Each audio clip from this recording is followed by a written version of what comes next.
Welcome back, everyone, to the New York Giants franchise here in Madden NFL 22. We are in year number 2. We're taking on the Jacksonville Jaguars here in this matchup at home in front of the hometown faithful, the New York fans, on Sunday night primetime. We got Trevor Lawrence against Daniel Jones. Two young quarterbacks going to be duking it out here for their respective teams, and hopefully we can get a W. Last week was a little tough, a little hard pill to swallow against Green Bay, getting a loss against Aaron Rodgers, so this one should be different. I'm liking our chances here. Trevor Lawrence only 152 yards last week in the win over Tennessee. They won 28-20.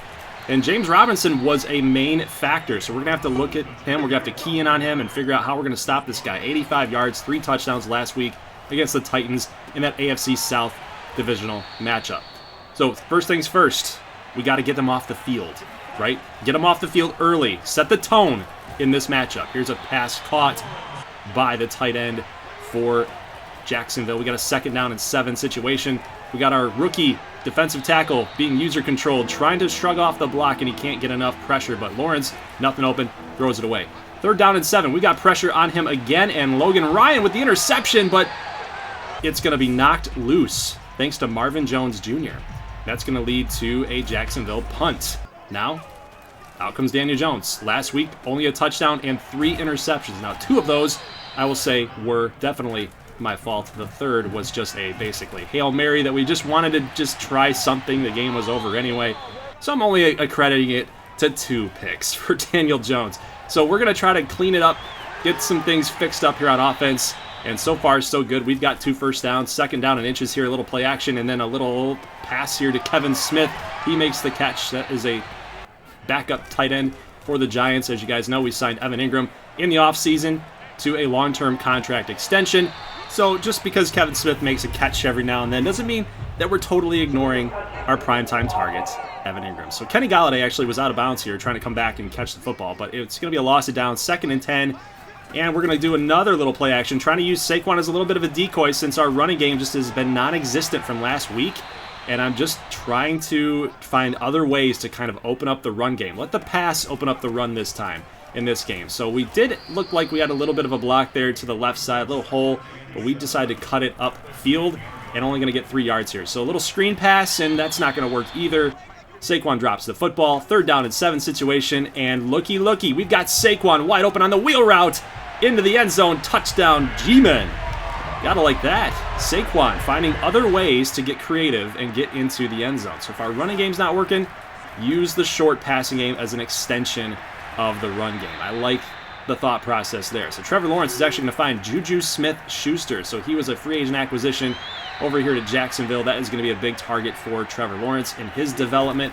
A little running play here to James Robinson, but we've got a nice play here by Blake Martinez coming off of the injury from the offseason. He is healthy and ready to go. And then looky, we got the rookie.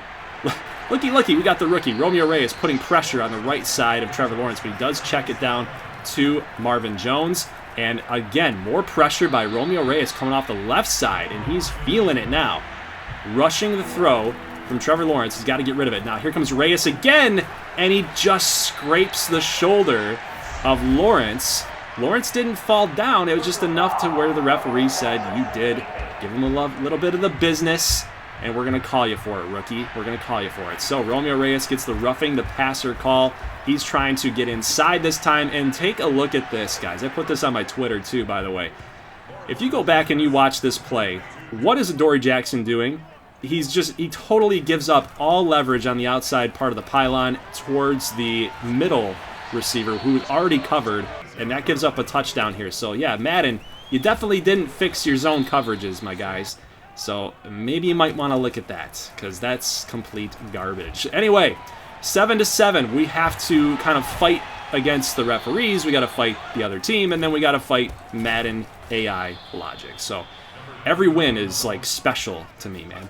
2nd and 13. Here is a run for Saquon. Again, we're just trying to get the running game going with Sarek Martin, with the combination here. Saquon, Sarek. It's been really tough here, guys. And here's a pass, almost picked off. Surprisingly, I don't even know why I threw that, to be quite honest with you. But 3rd down and 8 goes awry. Leads us down here to 4th and 8. We kick the field goal up and good. It is now 10-7. Let's jump here under a minute in the 2nd quarter. Game is winding down here as we speak, and Here is a big hit by Jabril Peppers, knocking that football loose. That's a big hit, leading now to 3rd down and 2. Here comes more pressure on Trevor Lawrence, and almost intercepted right there by Julian Love. Could have had an easy pick right there, threw it right to him, but Jacksonville will get the field goal. And that, my friends, is going to lead us into halftime. So it's 10-10 score. Both teams playing pretty evenly. They got only single digits in run plays, over 100 yards passing for each team. And it's been kind of just this back-and-forth battle between Jacksonville and New York. But we do start getting the offense going here a little bit again. And here comes Saquon. Got some room there. I'm thinking I might need to call that again. He's got some room, it looks like, right there. So we do call the play again. And this time, Kenny Golladay with the block. One man to beat. And Saquon with a little move. Little shimmy. That's a touchdown. G-Man. 2 touchdowns now for Saquon. 17-10 now. Take a look. Dude, you just got to go run through him. I'm talking about the defender there, the safety. You just got to run through him. Don't get faked out by the juke move. There's nowhere else for him to go. He wants the end zone. So just bad tackling all the way around for Jacksonville, but Saquon with a nice little shimmy is going to get us back up on top. So here's a nice run play by James Robinson, and those Jaguars just fighting through. Now down to the 23-yard line, 2nd down and 5. Almost 2 minutes here left to go in the 3rd. A little bit of pressure on Trevor Lawrence, but he does throw it away. Leading down to a 3rd down and 5. Little draw play, and we do got that's a nice block. Good move by Travis Etienne, almost to the end zone. He's going to get down to the 3-yard line, and here comes James Robinson with a little cutback. That's a nice move. I like when I see that from CPU running backs from Madden. A lot of times, even in NCAA football, you just don't see AI running backs move that way. So I did like to see that. That was kind of cool to see. But here comes Saquon. We got more blocking out front. Kenny G with the block in the 2nd level, and Saquon again has one man to beat, but the speed is going to be the deciding factor. Saquon with the touchdown. That's another one. We get another one back, and we maintain our 7-point lead. Take a look at the blocking here in this one, guys. It's just flawless. So look at Kenny G right there, that block that sealed the deal for this touchdown run, and Saquon, man, is having himself a game. He's already got 3 touchdowns on the night. Here's a pass going to be completed to Kadarius Toney, a guy that I need to get more involved in this offense. That speed is killer. He's a speed demon. Want to get him more touches in these games. There's a nice cutback by Saquon. Broken tackle. He's going to get to the 47-yard line for a 1st down. Take a look at this play. We're going to try to get Kadarius Toney some more touches, like I said, guys, and we do have some good run blocking out front, and Kadarius Toney will spin off this one. He's only going to get 6, though. I like it. I mean, it's a 6-yard gain, and it's a nice run there for Kadarius Toney. Sarek Martin finally getting some open running room here. He gets the 1st down. 34-yard line, and Jones passes again to Kadarius Toney. Another pickup of 6. So it's like Kadarius 6 Toney. It's just funny to me. 2nd down and 3. Sarek Martin lowers the shoulder, gets a big boom on the linebacker, gets the 1st down. Now take a look at the speed from Sarek Martin. He totally beat the linebacker that he matched up against. That's a touchdown for Sarek. He's got multiple touchdowns already in the first 2 weeks. So I love to see that from the backup running back spot. You gotta like that production, man. I'm really looking forward to, once the season starts progressing, we start getting further along in this series, when we see Sarek Martin and Saquon Barkley together, like really be a two-headed monster, a 1-2 punch in that backfield. So he's going to pick up the 1st down, guys. That is Sarek Martin again. He is just a complete package running back. Can catch it out of the backfield, can lower the shoulder. He's got some elusiveness, got some speed. He's going to be a big-time playmaker for us, and I think, ultimately we might have to ask some questions here later on down the line, but if Saquon Barkley is a guy that we want to pay a ton of money for, if we have a guy that's a little bit cheaper and who is producing like Sarek Martin is. Now, I know that's a crazy thing to say, but you do have to keep it in the back of your mind as a possibility if Saquon ends up asking for a ton of money. This is a contract season for him, and I'm hoping that we get a ton of production. We can vault this team into a Super Bowl.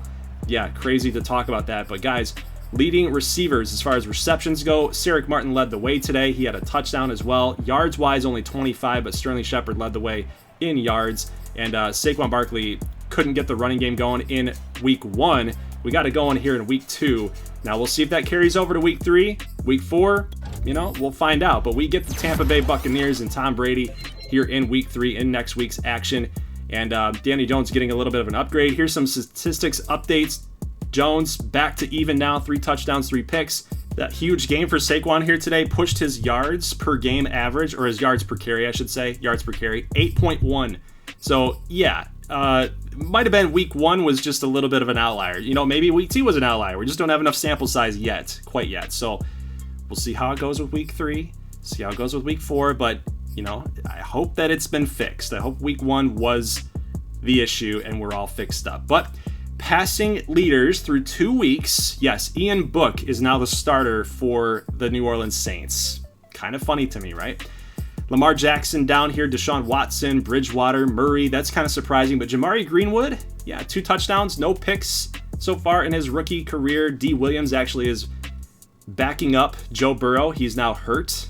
Burrow is hurt. Only 14 of 18 completion percentage there. 14 completions, 18 attempts. So he literally only played like maybe 2 quarters, maybe 3 quarters, and D. Williams has been the starter ever since. He's holding his own, so he's doing all right. Receiving-wise, there wasn't really anything rushing-wise that I could see from custom prospects for you guys to look at here, but receiving, there are a couple receivers here. There were some receivers taken in the first round, guys that would play right off the get-go, so I'm kind of anxious to see what these guys are doing.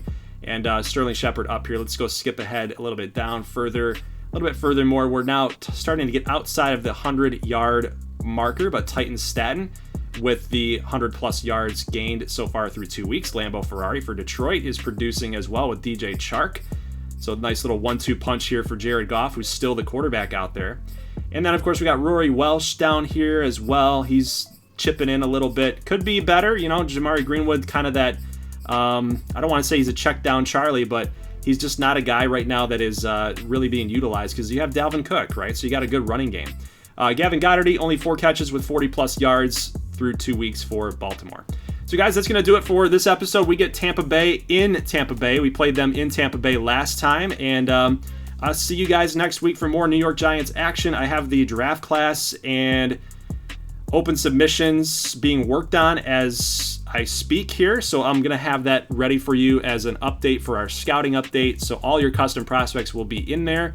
Now, keep in mind the open submission is randomized, so not everybody's going to get in. I really want to focus on, because this time in year 1, I think what we did is we took like 40, 60 players, so we don't want to do that this time for year 2. I think we want to have that nice give and take of a highly stacked class, and then maybe pull back a little bit so that we don't like overrun the entire league with like a bunch of superstar X factors and stuff. We just don't want that to happen. So I think every year we'll basically go really good class and then we'll pull back for the next one and, you know, go back and forth a little bit on that. So for year 2, we'll have enough prospects for an entire first round. So we'll have like 30 prospects that we'll take. We'll have a good mix of Patreon prospects as well.